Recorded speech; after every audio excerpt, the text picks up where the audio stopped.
Warriors. Everyone doing okay? Hello, Brock. Shahab, how are you?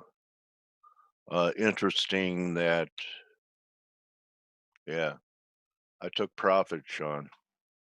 So I bought it twice and pulled a buck out of it both times. Flat. I think it could go. Anyway, here's oil before I talk about yen. So I traded it here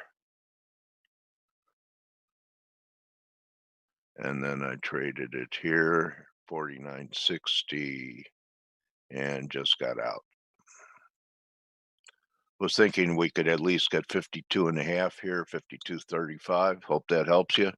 Hello, David Fox. Yen is interesting here. Last week, I never would have dreamed. I'm still long. Stops under the low. I'll get to it. Last week, I never would have dreamed we'd be back here at the breakout, which was a false breakout. So it's taken all of this, especially the NASDAQ, blowing off to new highs and S&Ps threatening them for the yen to get back to the breakout breakdown. So taking a shot here. Okay. Still long euro. I need to close over 29 for a weekly reversal. We're probably looking at 78.6 back. It's got to dig in its heels here or new lows. Anyway, I gave it plenty of tolerance with stops here. Hope that helps you, Raj. Okay, what else do I want to talk about here? Yields. All right. So, when it comes to the end, comes to gold, finally had a pullback in the bond market, but I don't think this is the top. I think it really got overdone. Maybe we're going to pull back some more, and I'm wrong, and the yen will blow to new highs. But when you think about it, as strong as equities have been, it's really not that much of a give back. Do you think? Yeah, I think up around there.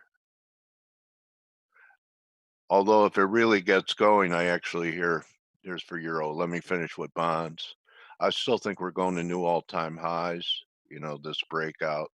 Unless, the other option is, this was A and this is B or 2, but I don't know if this was enough. This looked like a 4, which implies I think 5 would be new highs. So the most bullish thing I could say about the euro is this. I mean, the cup and handle, I think, measures up to about, 112-ish, but there's actually this line here. And then look at this weekly confluence. If it digs its heels in and doesn't make new lows and we turn here, that line comes in with a moving average. Actually, it's a 200-week moving average and the speed line. I think we're underestimating Corona right now. I've seen charts on it. It's parabolic. We keep hearing about cures. Some guys in a chat room were talking about there's 9 cases in India. That's not the kind of country you want it to start spreading in. I haven't been looking at Dr. Copper, so I don't even have it up here. I am paying attention to gold, and gold's at that level where it's good or bad from here. Pretty ugly week. But here you have the support. Steve was talking about 1550. It's trying to hold it. It's all going to be dependent upon yields. If yields keep rising, gold will break down and yen will break out. But if the yen, which on the 15-minute here, is about to start diverging. See this, see this, see this. And we roll over and start trading back under 930, 910. Gold has a chance to rally again. Good morning, Monica. How are you? Pippin, I told you the best way for you to know what everyone's doing on the team is to join, go in the chat room and ask them. So if it's really valuable, because you keep asking the same question over and over again, spend 80 bucks, 90 bucks, become a member. And then instead of coming in here and every day asking about what positions, if we're still maintaining positions, you'll know. How about that? Good idea? Okay. So, you guys think that you're, enriching us by becoming a member. We'd like your business, but we don't need it. You know who's being enriched? Someone who wants to know what everyone else is doing, because eventually what they'll come to understand, it only matters what you're doing. Right, guys? Does it matter what I'm doing? You control your mouse. We don't click the mouse for people. We give you ideas. We have patterns in play. We have tons of research. We have Amanda in the chat room who caught this collapsing cable quite a few times, right? So you want to know what Blake's doing and you want to know what the team thinks of the S&Ps, Pippin? You just go to here, you scroll through all these instruments in case you're curious about something else, and then you go to the S&P. And basic technical, there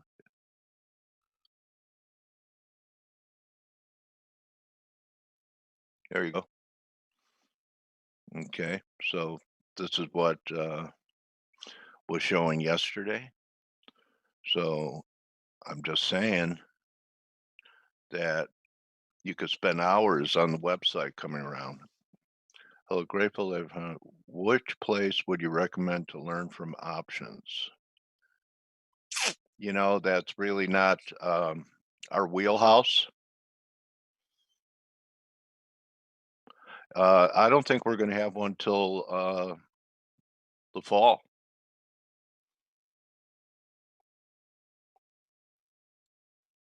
So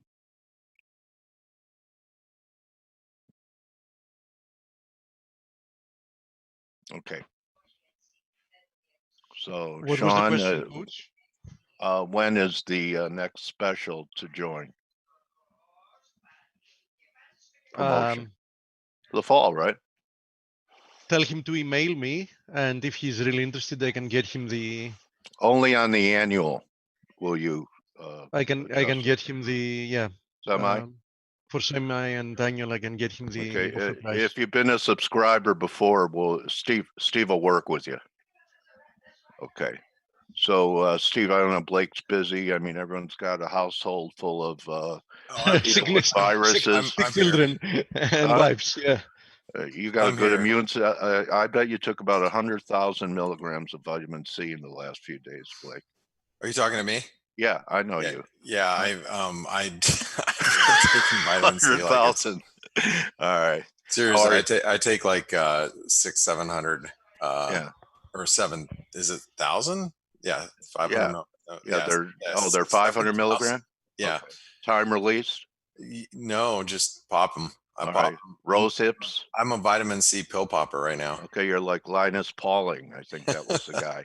So I know you're distracted, but if you want to take the screen, I babbled and I'm a little agitated today with people.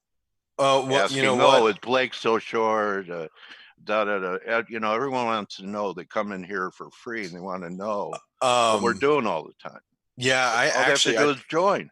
I took my S&P off when we broke above 3310 because it got stopped out. It just it stopped. It was a small position, but it's like I really wanted to add to it, and I just never added to it. So I'm just kind of waiting. Now This rally that we see in risk, I mean, it's pretty powerful. And, Unbelievable. I sit here and I look at the market and I'm like, what is it doing up here? Because obviously the coronavirus is having a negative impact globally, but the equity markets don't care at the moment. And Yeah. I don't understand that because um the It's negative. much different than SARS. Did you see that chart I sent you from Jim? That Yeah, shows a yeah. parabolic curve of Corona compared to SARS was a gradual uptrend. Yeah, so I think it's, Different. it's really They don't care till they care. no, and that's a good point. The market doesn't care until they care. And so, the stock market's probably more focused on Tesla right now than it is on the coronavirus. It maybe as silly as that might be. By the way, we do have ADP in a few minutes, so let me Well, cover if you just drive a Tesla, you're immune to the virus. what's that? If you buy a Tesla, you're immune to the That's virus, correct. You is what I drive in heard. your own little air Yeah. bubble that has Yeah. no Okay, bro. I'm muting myself now. Okay. So the euro dollar. Also, I took my euro off. I'm done with it now. Unless we break above 111 or we come back and test 109.80, it's like, eh, you know, why even deal with it? I was short dollar yen overnight. Then I moved my stops to break even. And then I got stopped out for break even, and then it pops back up to these levels. Sold some at 64, covered it when it dropped to 50 something, and then now it's just sitting here. But what I'm really more concerned with right now is the dollar yen as we approach this big trend line, which once again, I thought this would be a big rejection. It was, and we're about there again. 110 is going to be a big resistance for this pair. Another thing that I'm really watching today, and then I'll take us over to the uh, I'll keep us here at the dollar yen because of the ADP numbers that are coming out. But one of the other things that I'm paying really close attention to is the US dollar Mexican peso. So this has been a carry trade favorite. As stocks have gone up, you short pesos. It's held up pretty well, but with the stock market hitting new highs, the dollar mex just slumped. And plus it's Wednesday. Like I warned you guys last Wednesday, when we were down here last Wednesday. It's like, okay, everybody's going to rush in and try to get the carry for the carry rollover that happens this afternoon. So the dollar Mexican peso slipped all the way down to support. Now we are at 161% extension. You can see it right here. 161% extension of this move. We're at 127% extension of the last bounce just from last week. And that all comes in. I've been waiting for a move to 1860. Am I willing to stick my neck out right at this moment? Not yet. I want to see if the dollar Mexican peso can get back above like 1865, and then and I'd also like to see stocks move lower in order for that to happen. But it's something that I'm watching really carefully today as we're trading at pretty key support. So we are just about a minute outside of this ADP number, and again, the dollar yen at 110. Love to see it there. We might get there. Maybe if we get a strong number, because the market's looking for 156,000. Let me think it's 156,000. 156,000. Previous was 202,000. So if we, beat that handedly, perhaps the US dollar Japanese yen might trade up towards this 110 level. It's been in squeeze city, and we have to get below 109.50 in order for this to turn lower now. So at this point, the dollar yen is it's grind. It's like an insatiable bid. I'm thinking that a lot of people were probably short, as I was, but they're obviously big positions because they're like I said, it's an insatiable bid right now. So let me pull up the data flash really quick. 291. That's a huge number. Wow. Huge Wow. number. Wow. That is big. That's a big number. See if there's any revisions. Double the expected. Yeah, I mean, that's a huge, huge, huge number. So big number out of ADP. Let's see if we get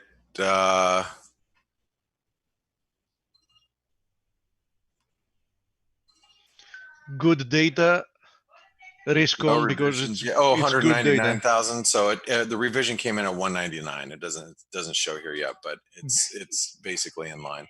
Good data Big is risk positive because it's good data. Bad data is risk positive because the Fed is going to be more accommodative. Go figure. Right. So it doesn't matter, good or bad. Yeah. The market goes up. It just doesn't matter at this stage in the game. Wow. So let's see if the dollar yen reaches for this 109.80 level. Maybe, you know, I'm thinking 110, but maybe we get stalled out over here. Just big pieces of data. The euro dollar is back under pressure. Let's see, the dollar yen. Yeah, let's see if we reach for that. It's not quite doing it. And yeah, I mean, it's risk positive. You can see the dollar Mexican peso slump right back down towards lows following that number. So really strong. I mean, and, you know, maybe perhaps today is the day that we just blow past the highs in the S&P and give us a, you know, a big blow off top. That would be nice, huh? If we saw that. But for right now, it's good data. You know what's not being affected is this dollar Canadian. This dollar Canadian is not moving at all. I mean, it's spiked up on the news, but I think the dollar Canadian's been doing something a little bit different and unique. It's not really moving with risk. It's moving, I think, more with risk aversion as it goes up, but then it doesn't sell off, which is really interesting about the dollar Canadian. Remember the dollar Canadian, I just want you guys all to know this false breakdown over here on the daily and weekly charts. This should lead to a breakout higher. And it hasn't broken down. And I think if we get a move above this resistance right here, you know, this 33.20, it's going to be very, very bullish for the dollar Canadian. I'm not trading it, but I'm watching it very carefully because it is so dang strong. And I've been wanting or waiting for this uptrend line to give way. And you could probably do it like this. It's just holding steady, which you know, again, very surprising to me. So anyway, just a few observations that I see right at the moment. Let's see. Let's go take a look real quick at gold. Gold should have come off, and it did. I'm surprised gold isn't a lot weaker than it is right now, but gold has come off a little bit. Where is this isn't the 38% retracement. I actually should probably note this. Okay, so we're coming out of this channel.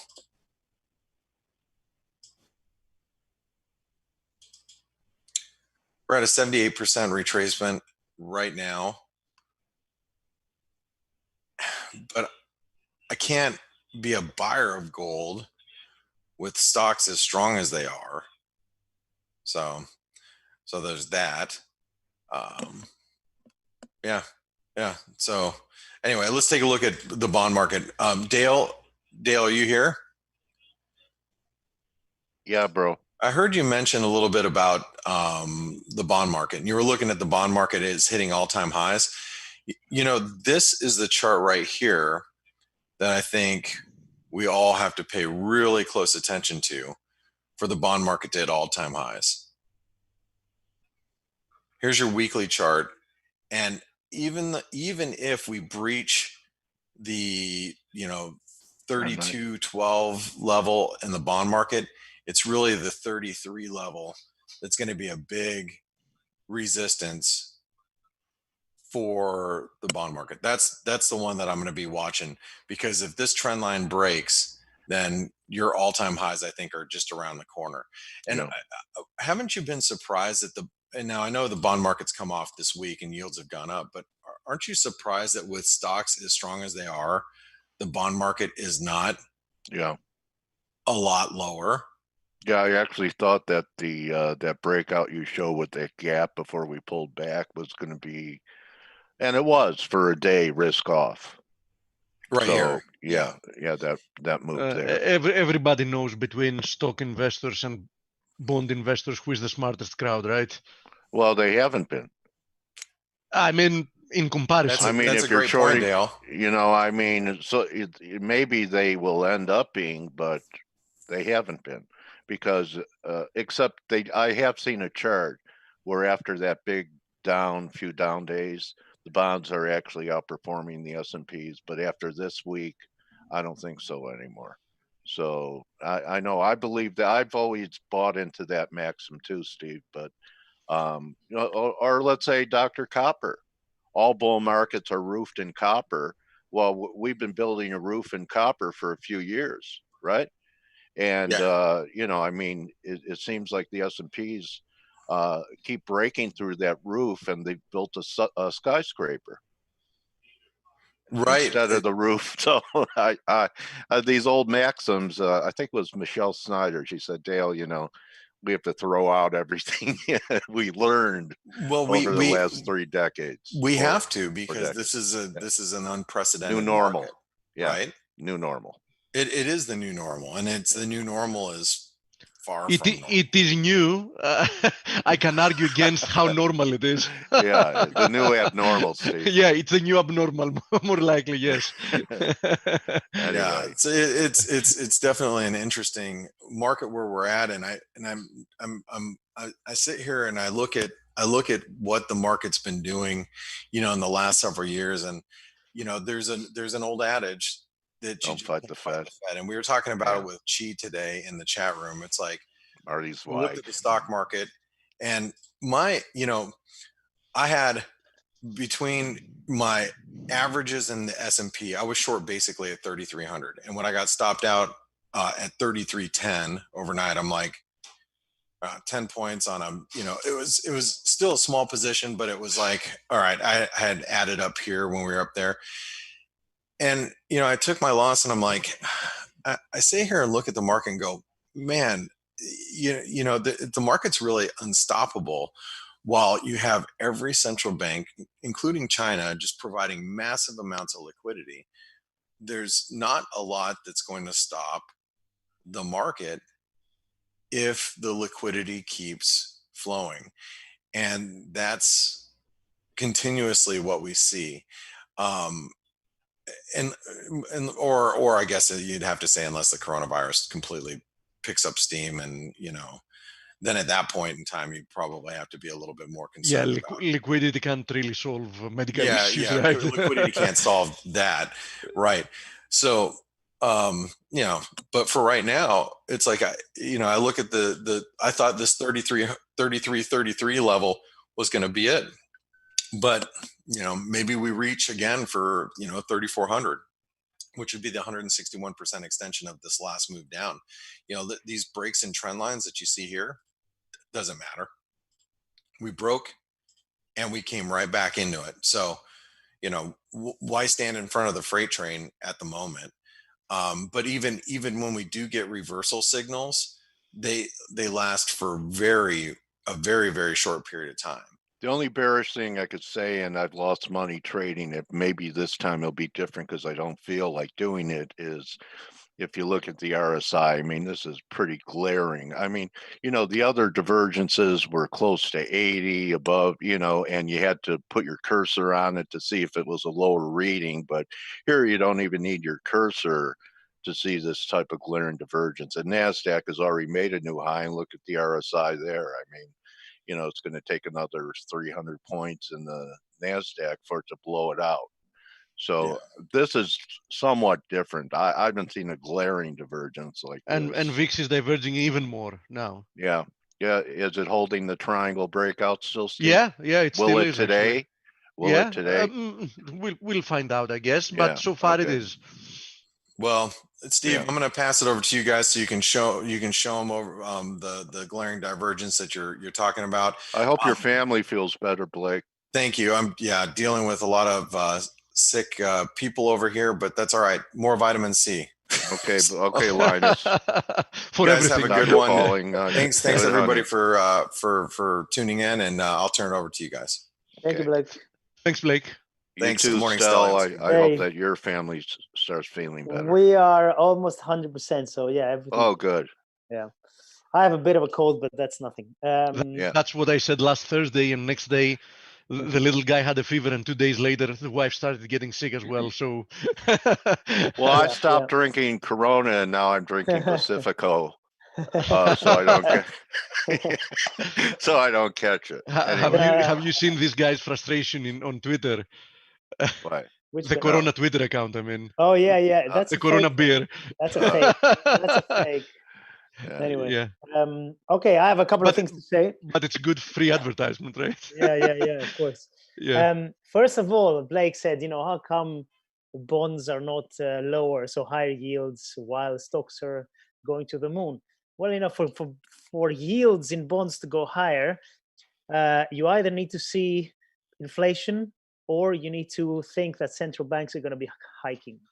I think none of these are going to happen. So at least not reported inflation, and certainly central banks are definitely not hiking. So it kind of makes sense that bonds are where they are here. What doesn't make sense is equities, but we've talked about this a million times. We don't have to go over it again. The other thing which was interesting about the number of ADP today, huge number.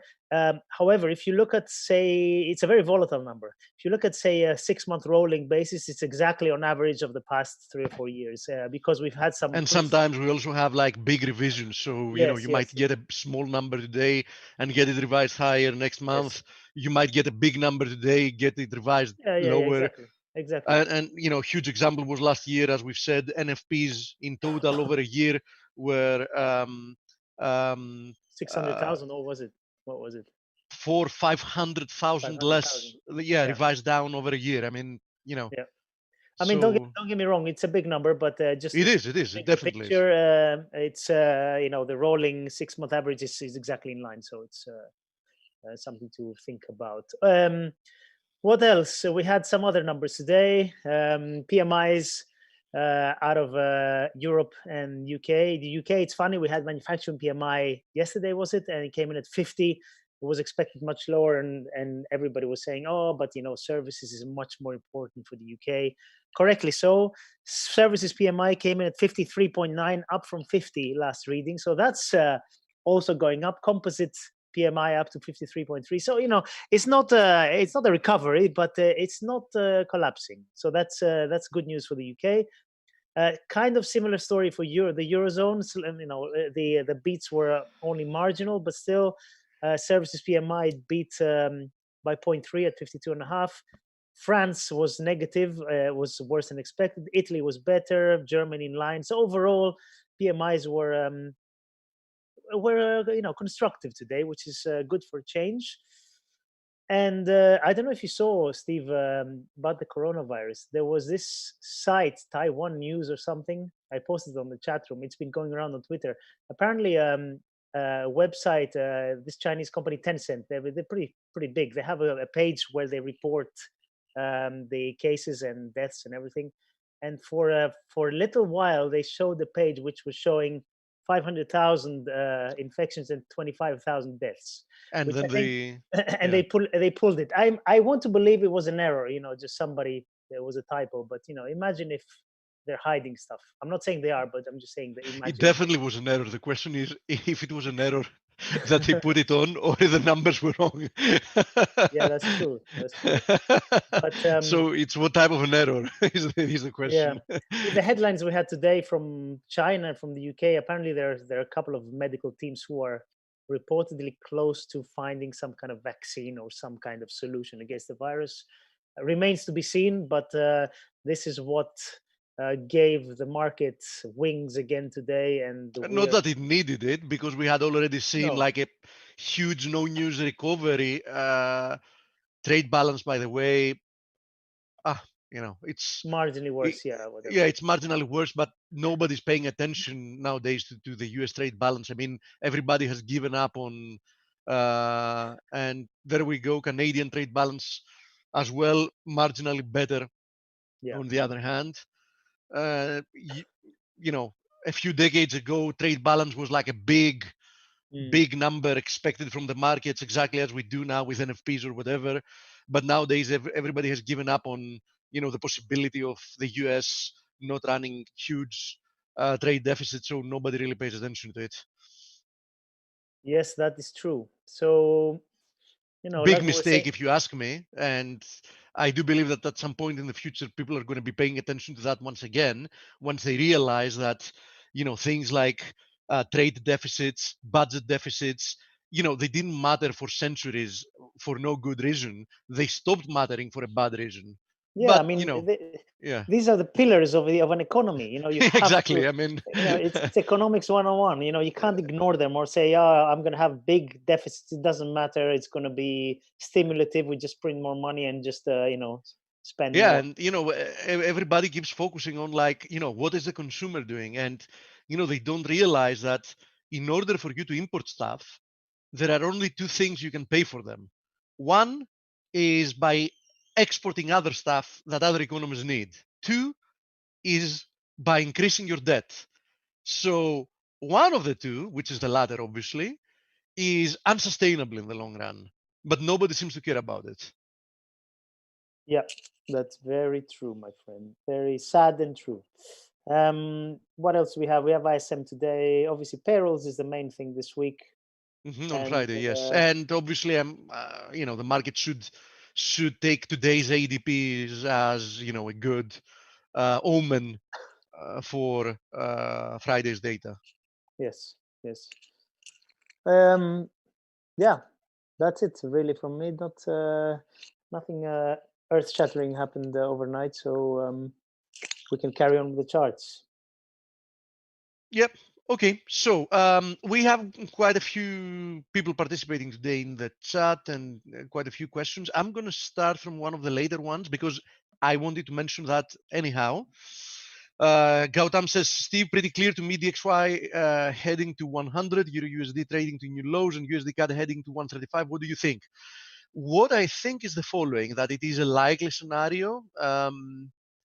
I said the other week that, the fact that, DXY was breaking again above 97.70, and the fact that the move lower was, clearly corrective in nature, prevents me from being bearish yet the dollar, because my long-term thesis, of course, doesn't change. I'm also monitoring this descending channel. You can see it here in red, which we're testing resistance once again here. So I do think that we might get a slow grind higher once again. Now, I don't believe that we're going to get an impulsive move higher, but don't forget that we've had a slow grind higher since 2018, and there is absolutely no reason why the same abysmal type of price action can't continue. So DXY can definitely move to new highs slowly. Euro USD can definitely move lower slowly, but I have to say that I would be looking for other things to trade, because one way or another, both of them have been abysmal. I mean, I haven't participated in trading Euro USD in, I don't even remember how long, and I feel so good about not having attempted to do so. I think there are much better opportunities out there than trying to assume what's going to happen in something that is trading in such a choppy, slow, annoying, overlapping manner that like the Euro USD has done. So yes, it can definitely move lower from here. Do I expect that we're going to see something impressive? I mean, like a collapse in the Euro USD, like moving to parity within like a few weeks? No way. I think it's almost impossible. Nothing is impossible in the markets, but I think it's almost impossible. So I expect this frustrating type of trading to continue. And yes, it can definitely be with Euro USD moving lower because we had a failure in pushing higher after that attempt, and that keeps the pair in a slow downtrend, which means that the path of least resistance remains to the downside. But as I said, do I want to participate in this type of market? No, personally, I don't. So I agree with you. Now, having to do with USD CAD, because I do think that USD CAD is more promising, having to do with, the potential of actually trading it and, having like more clean price action and something you can actually, trade much more comfortably. Yeah, I do think that the potential for USD CAD to actually move higher from here is decent. I do think that this move lower is going to be quite a nice basis for exploding higher once and if we do break above this formation, right? So we might see some type of a pullback, but definitely like a move above like 133.20, and I think it's game on. So yes, I do think that in that case, USD CAD can move substantially higher. So between Euro USD and USD CAD, in my opinion, it's a no-brainer. I'd rather wait to trade USD CAD than the Euro USD. So I'm on board with you for more USD CAD strength as long as we break above 133.20. Now, until that happens, from a risk reward perspective, being so close to resistance, I can totally understand somebody that wants to fade strength here. Anyhow, you can risk, very little.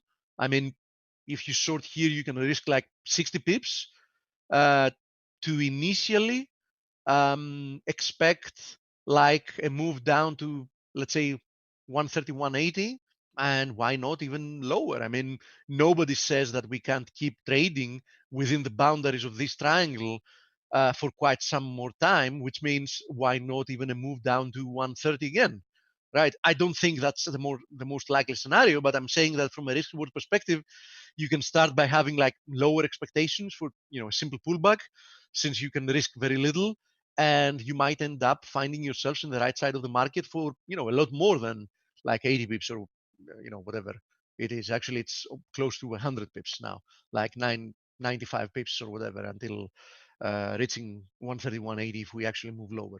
So, but yes, above 133.20, I wouldn't try to take the other side of the market. I wouldn't blame anybody that wants to play that breakout. And in that case, I think that 135 that you mentioned is probably um, um, quite a conservative target. I think that next upside resistance is probably going to be closer to 135.50, but I see no reason why we can't test these highs that we had at the end of 2018 at 136.60, even higher than that. Okay, so yeah, I think trading this breakout makes sense 100%. Joe is saying, Sean, if you can check your email, he mailed something to you. Stelios, Palladium nearly shortable. Let's have a look at Palladium. I don't have a position anymore. My last part was stopped out for 2.6% profit. I was hoping for much bigger move, but I can't complain. I mean, I made more than 5% in the first half and another 2.6 in the other half. So a decent trade, but I was really hoping for something more than that. Palladium once again near the highs, but look at this RSI divergence. I mean, it's almost in an impossible scenario for Palladium to make a new high without seriously diverging in the RSI. Don't forget that the daily RSI actually made it to something like 93. I think that this is something you might go through a whole lifetime to see on a ticker, like a daily RSI at 93. So I would be looking for another opportunity to be short here. There's no question about it in my mind. And I do think RSI divergence is going to be huge in that case. Now, how would I go about it in this case? You just, fib extend this correction. and take it from there. So we have like 2,604 is the 127% extension, almost 2,700 is the 161.8% extension. Any failure from those levels, given, as I said before, that RSI divergence is going to be a given, is going to get me interested once again. So what I'm going to be looking for to be short once again is going to be like a big reversal day at a fib extension. And as I said, RSI is going to be diverging for sure. So that's going to be my hint for another attempt to be short. And I'm going to be more than happy to take it. I think that palladium is overblown, hugely overblown, and I don't consider the latest pullback that we have a worthy correction of this parabolic move that we've seen, because in the grand scheme of things, if you zoom out, this type of a correction we had doesn't even register on the chart.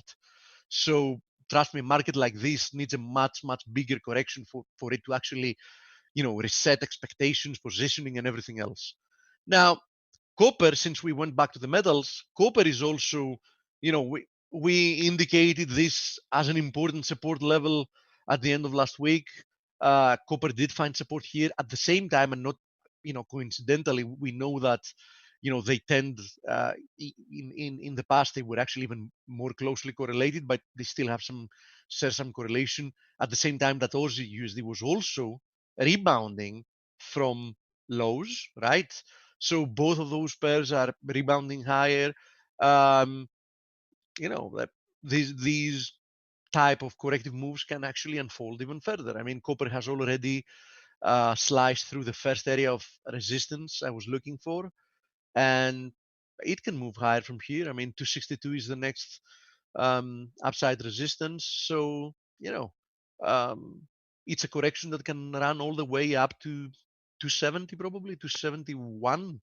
So I wouldn't try to fade it immediately. I mean, I would like to fade it if it got rejected immediately from 256, but it can run more than that, as it seems. Gold, yes, gold had quite a negative day yesterday, and it's currently retesting this horizontal support resistance area support. So quite an important zone here. Let's see what happens if we lose this support. That's probably going to be a bearish event, and that can lead to a bigger correction lower. But as long as this zone is holding, I wouldn't be yet trying to fade gold strength. So it is what it is. And the same deal applies with silver. In this case, by looking at this type of formation like a pennant, we're still trading above it. So nothing really bearish happening from a technical perspective yet in the case of silver. So but don't jump the gun for those metals, because a lot of people have tried to short like the every single attempt of a correction that we've had during the past couple of months, and a lot of them were taking to the woodshed, same deal as those that were trying prematurely to short Tesla. Speaking of Tesla, and that's why I'm mentioning it, Tesla had quite an interesting day yesterday. I mean, like a huge spinning top yesterday, with the highs being at 970, the lows being at 837. But keep in mind that all that happened by gapping higher from 780. So in essence, Tesla yesterday had a $200 move higher at some point in the day. So at some point in the day, irrespective of the parabolic move that had already started, being apparent on the chart, had another $200 of upside until it actually found a high near 970, and then settled lower at 887. Be careful, because this type of a candlestick, in combination with another one, can lead to a big reversal lower. So I think that this market might be in the brink of actually blowing up here. Daily RSI at 93, as I was explaining before with palladium, readings like daily RSIs above 90, and especially closer to 95, are things that it might take you a lifetime to see on a ticker, and some tickers you might never see them, like even in the duration of a lifetime. So I have no idea who would actually be trying to, buy Tesla up here. It's beyond, mania at the moment. Now, does this mean that it can't move higher from here? Of course it can. I mean, we all remember how Bitcoin traded, in the first parabolic phase that it went up to 20,000, right? I mean, it was looking like an unsustainable bubble even at, let's say, 12,000, then it made it to 20,000. But does this change the fact that after going to 20,000, everybody that was correctly pinpointing that this type of price action is 100% a bubble and it's going to blow up were right? No, they were, because it actually went back from 20,000 to 3,000. Now, if you apply the same logic to Tesla, even if we assume that it can go another 50% higher and make it to 1,500, if it actually pairs back as many gains as Bitcoin did, you can actually see it back towards 200-300 easily. So, do what you wish with it, but that's what I expect from Tesla, and that's my advice. Don't be on the long side where we currently are. I mean, if you were on the long side, kudos. Doesn't matter if it was short squeeze, luck, or whatever, because in this market, in any market actually, what matters in the end is if you can make money, if your P&L is positive and consistently. So if that was part of you making a profit, good for you. But this is now in the phase that you shouldn't participate. And if you want to participate, just find the safer way to be on the other side of the market. For example, buying some puts is probably the safest way to approach that, because you have at least specific and limited downside and not unlimited downside. Tesla island reversal depends on today's candlestick, but yes, an island reversal, Gautam, is a possibility if we actually gap lower and we leave that huge spinning top on its own above today's candle. That's going to be like a huge, a monstrous island reversal in that case. Okay, same can apply if we have like a couple of days consolidating near these levels and then we gap lower. It can still be an island reversal. It doesn't have to be a single candlestick that we leave higher. Gold, silver, platinum, we already covered that. Let me see which questions I've left unanswered. Euro USD we did. Fed liquidity, the driving force in the US. Not only central bank liquidity in general, because don't forget, for example, during the past few days, the Chinese central bank, the PBOC, has also like done huge injections of liquidity. Hello, great to find the site and the room. Thank you for your kind words. Which place would you recommend to learn from options, especially Tesla put? Now, options is quite a complicated instrument to read. You can get like yourself even free education on options. I mean, if you Google it, you can find videos on YouTube or whatever that explain the mathematics behind options. So I don't know if this is your kind of thing. I have no idea. But definitely options is quite a complicated financial instrument. So I would definitely suggest for you to get some understanding before you can go into it. Okay. Especially underwriting options. So being short, calls or puts. Now, having to do with USD Swiss, we had a question about USD Swiss, and this is what I'm paying attention to in USD Swiss. We clearly have a range here in USD Swiss. Let me draw it out. There it is. There is resistance, and here is support. So I do believe that whichever direction we break from this range, we should see an extension equal to this rectangle's height. So, if it is to the upside, look for a move towards the 200 daily moving average. If it is to the downside, look for a move towards 95 cents. Okay. Now, in between those levels, you can still just play the range, right? But, personally, I would just wait for a breakout. So either a breakout from 97.50, I would treat that as a buying opportunity, or below 96.20, that one as a selling opportunity. And that's probably going to show us, the direction for at least a few days. Now, copper, any potential downside target on the weekly copper head and shoulders pattern. Let's first wait for the correction to be over before we get some more downside targets. XPD is shooting up again. Yeah,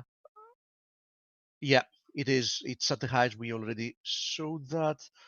Pound USD, pound Aussie, Aussie USD. Raz, when something is in a range, that's what you need to do. So yeah, there are occasions that you can say that this is moving lower, and there are occasions that you say this is going to move higher above that or lower below that. Because don't forget that having a neutral bias on something until something happens is also absolutely valid. Unfortunately, I wish everybody was everything was trending at all times. That would be, an ideal market, because everybody could follow like trend following techniques and make a shitloads of money. But it is what it is. And lately we've had several, especially from the mainstream, let's call them FX pairs, that they've been without trend. So you have to take smaller opportunities and play breakouts of ranges like this one. Should also be yeah, but you're bullish DXY, so use this Swiss should also be bullish. Is that right?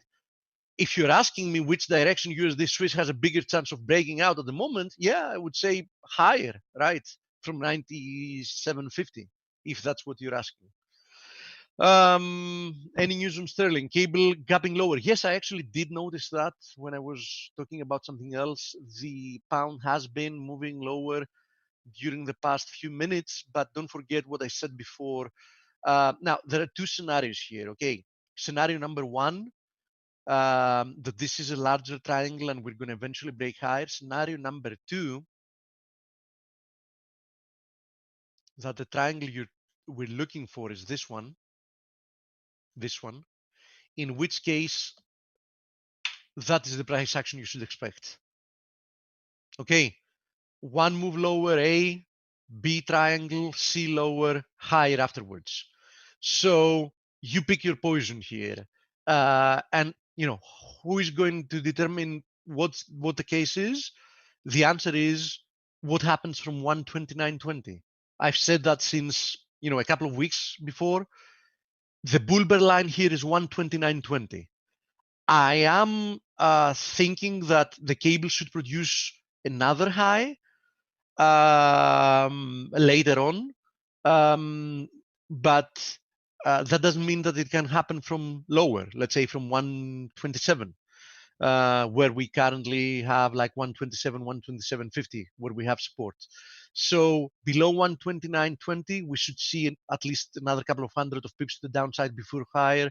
As long as we stay above 129.20, there is still the possibility, what I deleted before, that the cable can move higher directly. Okay, so I expect one of the two to happen, and 129.20 is going to tell us which of the two it is going to be. Now, the question about pound Aussie, let me switch to it. Okay, here's pound Aussie. Now, that's what I expected when we were down there, and more or less that's what happened. I was monitoring this ascending channel. You can see it here.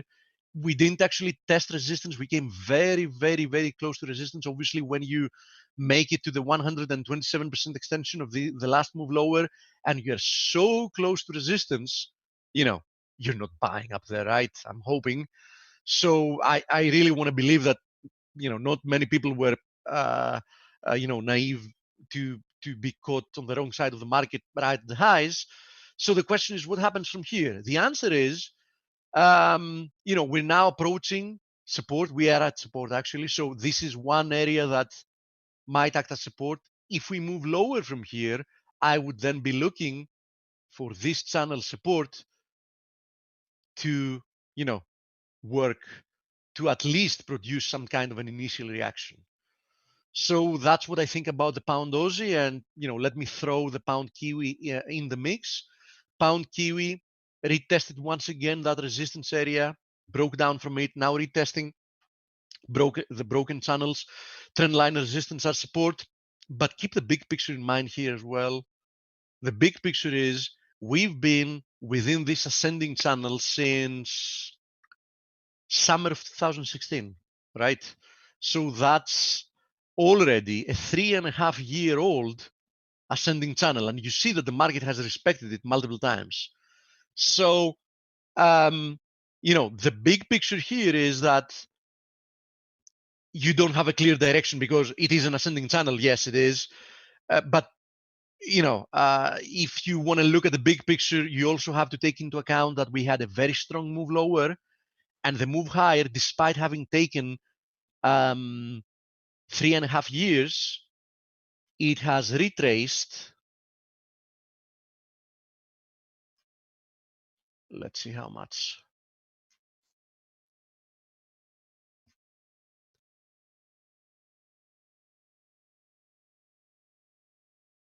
Let's say roughly 40% of the move lower that we had. So bottom line, and that is usually a very good indicator about where the bigger trend is. Bottom line, it took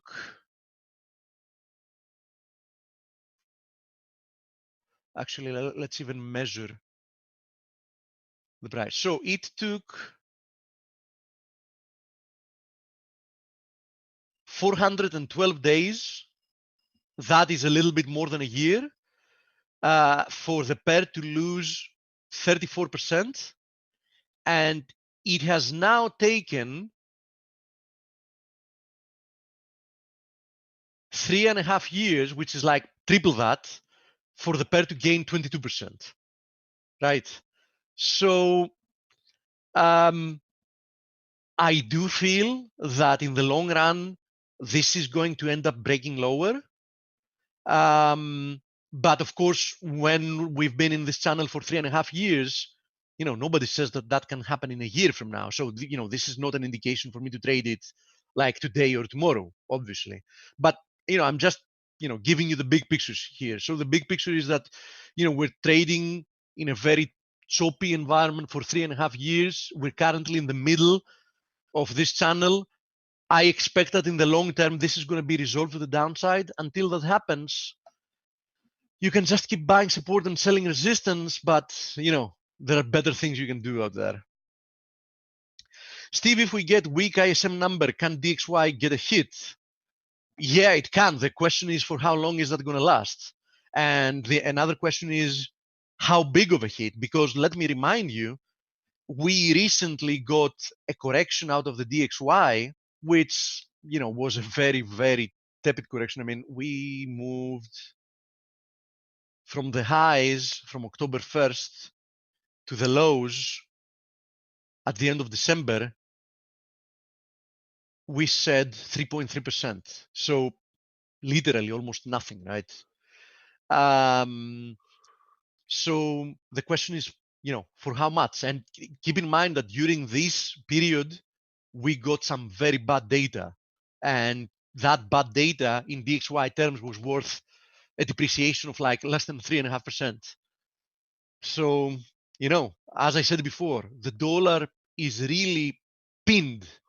It's refusing to move in one direction or another in a big way. So, it still maintains somewhat of an uptrend, but it's a very slow one.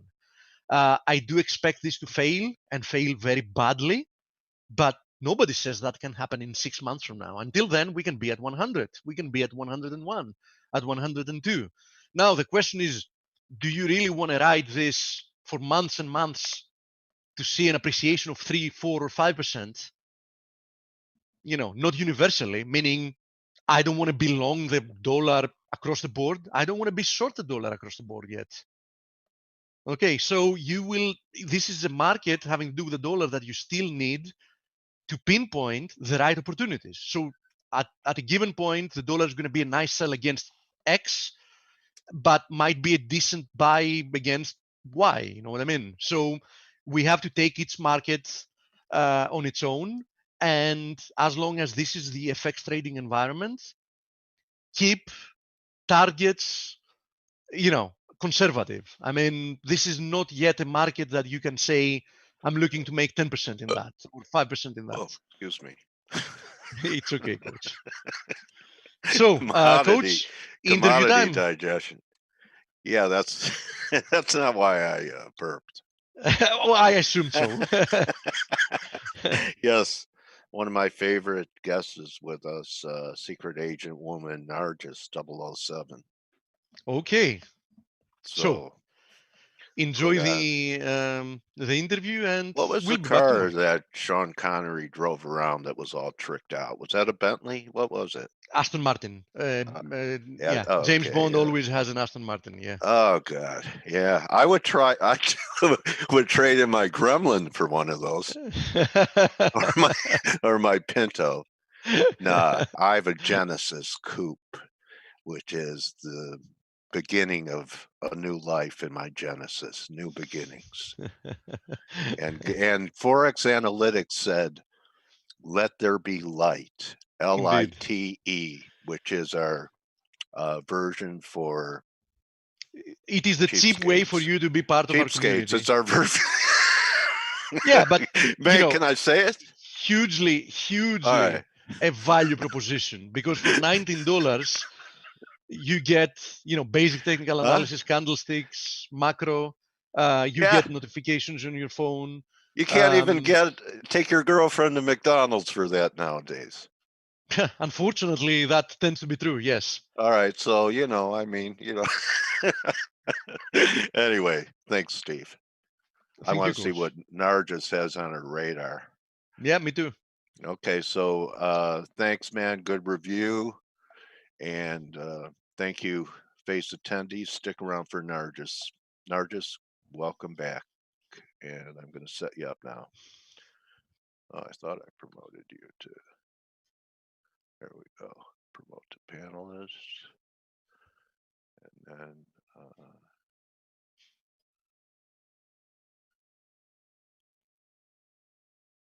Who's the participant? Oh, here.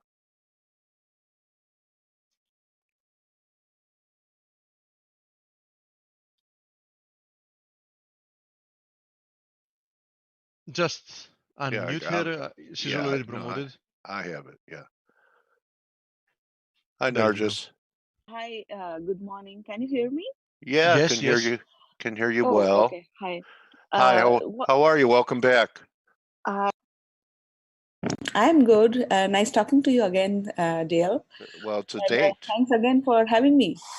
You're very welcome. I didn't bring you flowers, but I'll let you share your screen. It's the green box. It says share. It's a drop down. Yeah, I did share. I did. Oh, I did. You have to select a screen. You'll get a second screen once you click that. Yeah. To select which screen or which window you want to share. Yes. And after clicking a second time, then we should have your screen. For some reason, it's okay. Okay, why is it going? It's. Did it share? No, not yet. You click the green box. It says no, share. I did that. Oh, there you go. There you go. Okay. Here it comes. We see your desktop now. So what screen are you seeing, Dale? Do your you see desktop? Your desktop, the one that says open system preferences. Oh, okay, that one. Okay. So you may have to stop sharing or bring something else up on this screen. 1 second. Let me then just bring this here. Yeah, this is a Mac. You can use a virtual desktop as well if you want. Yeah. Now can you see my Twitter feed? Yes. Okay, we've got it. Oh, okay, good. And here's a message for you to give you confidence. So proud of you, Nargis. Keep it going. From Rohan Naji.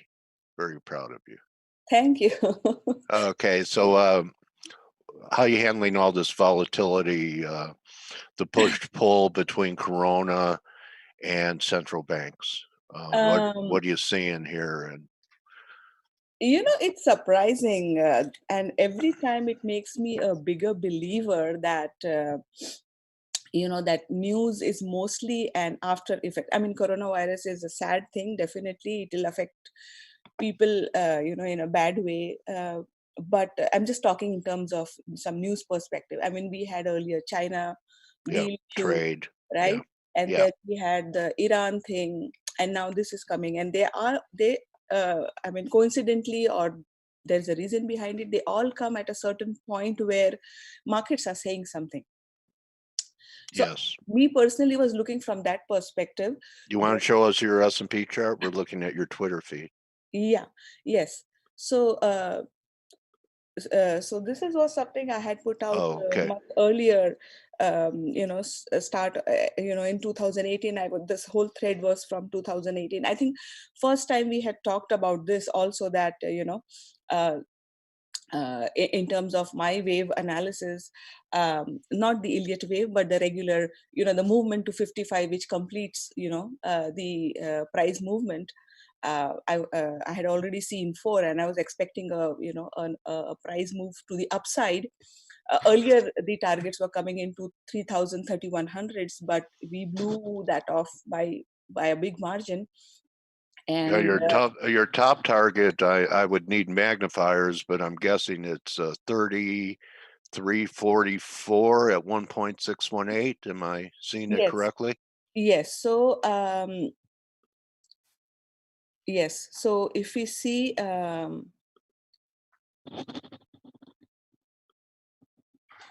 yeah. So I had, here the 425 extension is coming. I mean, XPX extension is coming in is much better. ES also a similar number. So, and I had certain notes. Were you trading in 2000 during the dot-com bubble? No. Okay. 2000. I wasn't born then, actually. You were where? I wasn't born then at that time in terms of the trading community. Okay. You I were mean, in what? Bond? What's Bond? no, I wasn't born, as in. Born. Oh, okay. Yeah. All right. Yeah.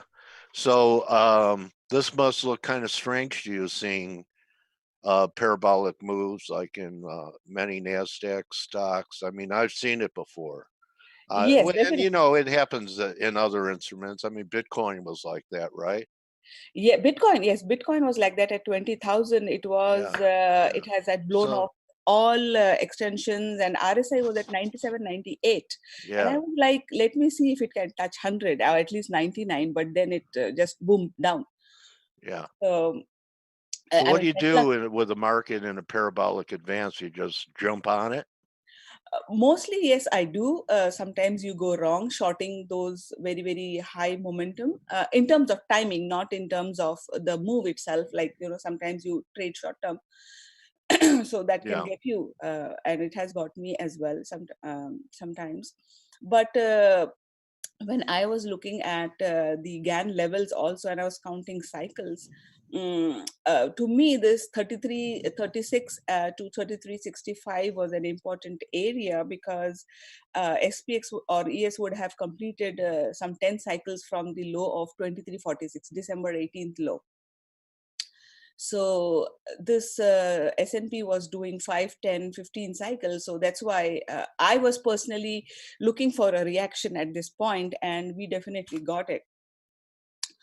Now the question is, will this still pose as a resistance, and we get a bigger correction to 55 EMA on the daily or below? I mean, we almost hit 55 EMA, barring some 5-6 points. So I would consider that as complete. But would it go below now, 55 EMA on the daily, or at least go below 10 SMA on weekly? So that's what I'm looking for.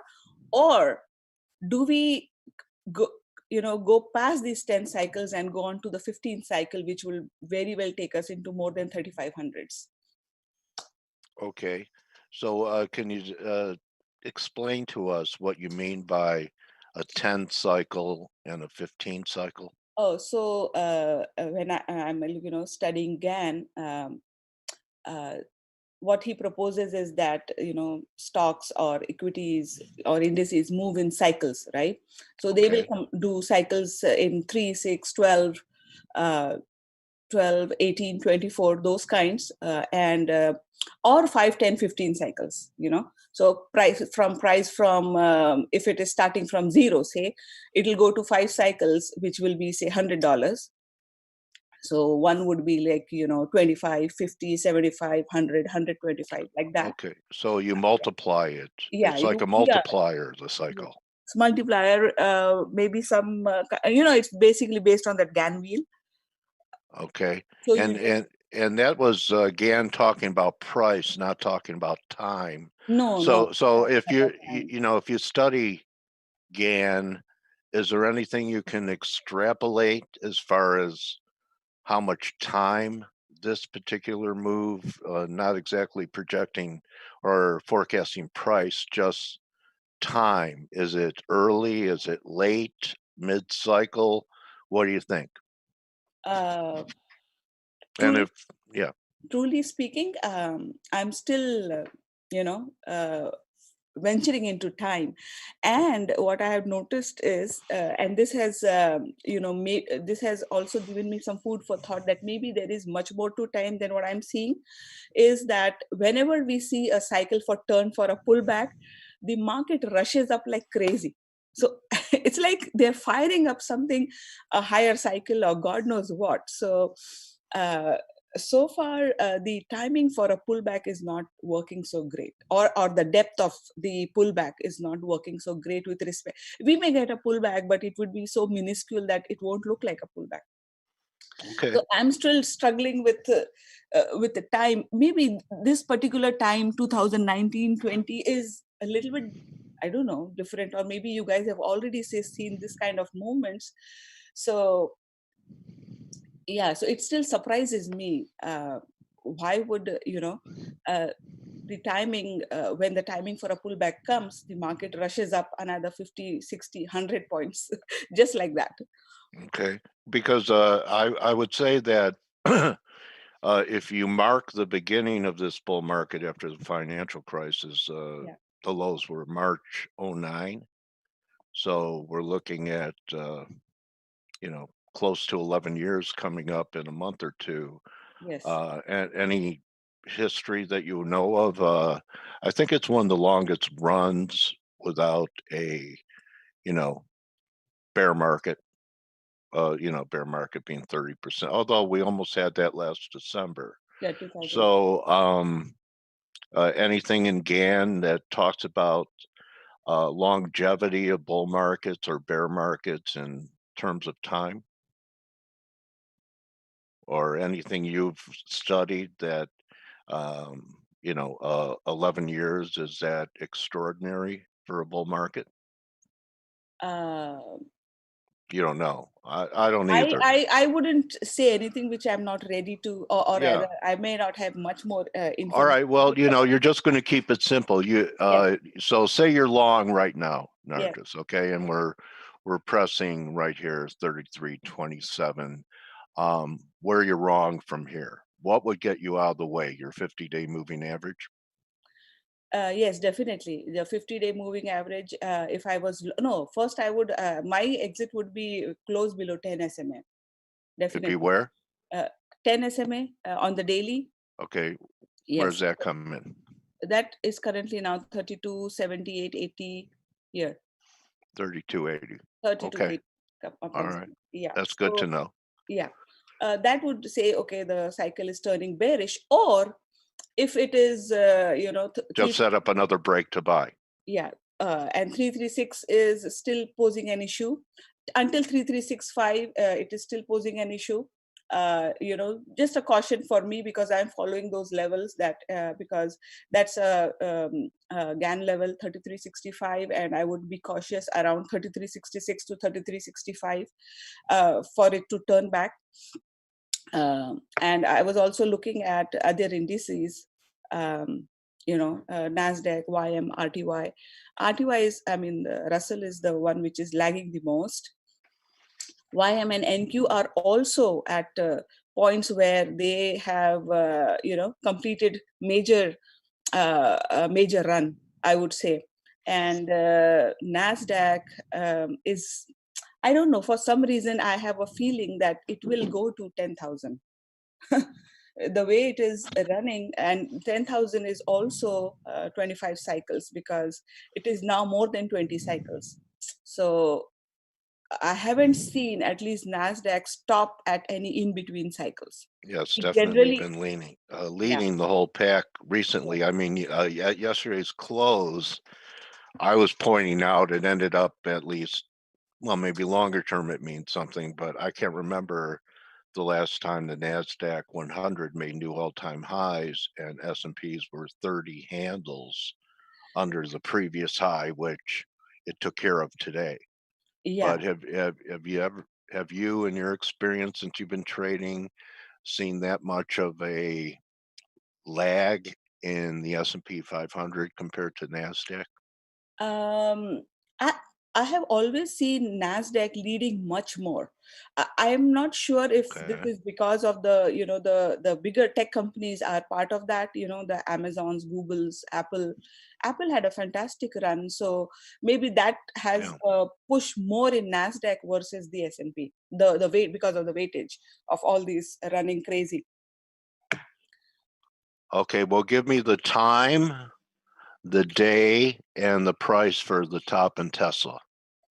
Tesla, I think Give me the day, the time, and I think the price. it I'm not already asking for much. Tesla, I think it has already happened yesterday, 961. Yesterday, okay. See, you're on tape now. So if it breaks, wow, you could really Sorry, promote it this was video. the high was 961, not 861. It was 961, correct? Yeah. So, yeah. So 18 cycles. I mean, looking at the crazy run, 961 should top it at least in the short term. But now or later on, if it is trading above 961 or 1025, then we have a much higher to go Tesla. We are looking into 1500s because then after that it will go to 24 cycles. But right for now, 961 I think should be a good measure to at least relax it and return to some mean. I wouldn't be long Tesla right now, personally. Okay, this is my opinion. Don't go, people going and closing their profits. Yeah, why? You could buy it if you have a parachute. Oh yeah, but the good thing is, last year when I was looking at Tesla, I had said that.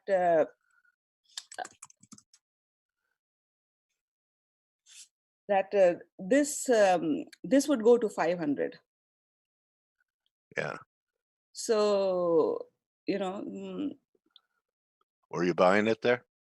Yeah, I did trade it, but I didn't held it for long term. Yeah, that's always the hard part. Yeah, so because it's too volatile to sleep properly at night, Okay. So I trade in, book some profits, at my levels, and Right. I'm happy with that, right?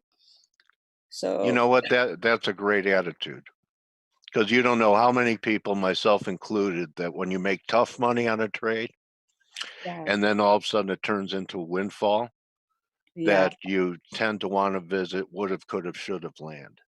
So I mean, great. It's very important, because you know what, that's going to give you longevity, because you just consider it, it's done, it's history, next.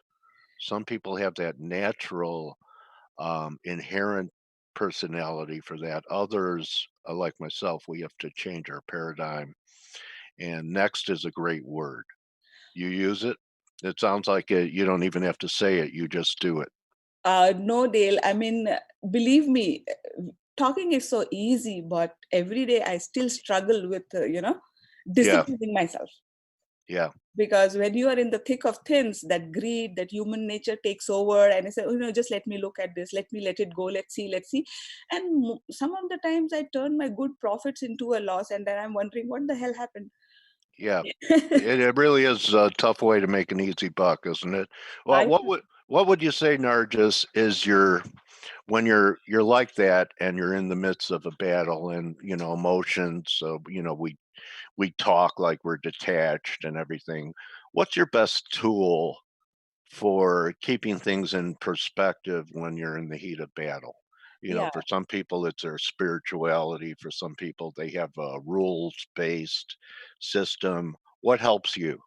So yeah, so I go and reevaluate my emotional status. Okay, what did I do? Then I give a pep talk. No, first whole night I'll just be so bad at myself, criticizing myself, Yeah, because I like, how the hell can I make that mistake? yeah, Knowing that I was sitting there, I mean, like, what took over me? Like, the yeah, devil took over me, kind of. All the stuff I talked, batter myself to that level, and then I say, okay, you know what, enough. I need to get better at it. I'll do this. I'll write it and put a big note in capital letters on my screen. Nargis, do not do this. okay. All right, Those. so writing things down Yeah. is helps you because it's kind of like NLP, neuro linguistic programming. I used to update my charts by hand and had a better feel for technical action than just having it pop up on a computer. But okay, so writing things down, and I just wanted to. I really appreciate you being candid about it. That we're all our own worst critics, and just like you have to be patient with the market, and this is self-talk too. We have to be patient with ourselves and be gentler with ourselves and try and reduce the time frame of self-criticism, self-flagellation, whatever you want to call it. It's a waste of your energy, and it's important for your health if you want longevity in this business to be able to just move on. So Yeah. that was better than any chart you could show, because I think we all have these emotional struggles every day, and very few people talk about it because they want to, they have a persona to protect. No, So I mean, this field it'll take everything from you. Some days you'll feel like you've aged 50 years, right there. Lo- yeah, yeah, yeah, and I sometimes look in the mirror and say, oh my God, I'm getting, eye bags and all that stuff. and I'm and I'm not even at an age to have that this thing. yeah. So Well, yeah, I mean, every job has their own stresses, right? Plus yeah, days, minus days, happy days. yes. So And yeah. well, you know what? You have proved to me again, your technical work is very good. Rely on it, Nargis, and rely. You are a warrior, because if it was easy, everyone would be able to do it. And I know what people have to go through to um, first learn how to survive and then have bursts of thriving. And I really appreciate you being candid and open about not only great calls, but inner struggles in the trading business. You Thank are you. a champion. Thank you. I just wanted to point one more thing. What I was Yeah, seeing in go Apple ahead. was, Okay. just my going by my theory of 55 EMA. This red line is the 55 EMA on the monthly chart of Apple. Yeah. And what I see is it has completed the circle is once, twice, thrice, 4 times. And this is, the start of the, Apple pricing, charting, whatever Yeah. data available on a chart. So this is the only place where we can actually see some movement, very, very early days. So since and this is a monthly chart, and since then it has never ever traded below 55 EMA. And this big surge is the fifth round it's happening. So for me, 325 area was where it completed from the low of this 142 Yeah. in December 2018. Yeah. This is completing a major number at 325. So 325, 28, 334. Let's say we'll just even go to 350 because an extension comes there. Okay. If at all that is a resistance area, and if something happens to the markets, and everything comes at a confluence, and that is it, then in my opinion this should trade below 55 EMA sometime Okay. in future. So again, that's my opinion. Okay, so Apple either has completed or one more burst towards Yeah, somewhere around 350 there, and yeah, completing something up here. something up here. Yeah. All right, interesting. Yeah. And appreciate you. Yeah. Well, I actually like that trade. So I appreciate you showing Apple and being here today, Nargis, and Thank you. continued success in 2020. I hope pips rain down on you and your family. Thank you so much, Dale, and happy Valentine's Day in advance. Oh, thank To you. and to all of your team and to everyone. It's the best date I had. You're the cheapest date I've ever had. Oh, no, please. Your blessings, your good word, your this All thing right. is so much more, All So, right, everyone. So you could follow Nargis at Nargis007. As you can tell, she works hard at her craft. There you go. There's her Twitter feed, and she doesn't really have an axe to grind. She's just out there sharing her work, trying to be part of the trading community and serving others. So, Nargis, thanks again for being with us today. thank you. Have a nice day, Dale. Okay. Thank you, my trading warrior sister. And that's a wrap for us today, everyone. Good hunting the rest of the day, and we'll see you tomorrow. Don't just count your pips, count your blessings, and be kind to yourself. I'm talking to me. You're very welcome. Adios. Adios.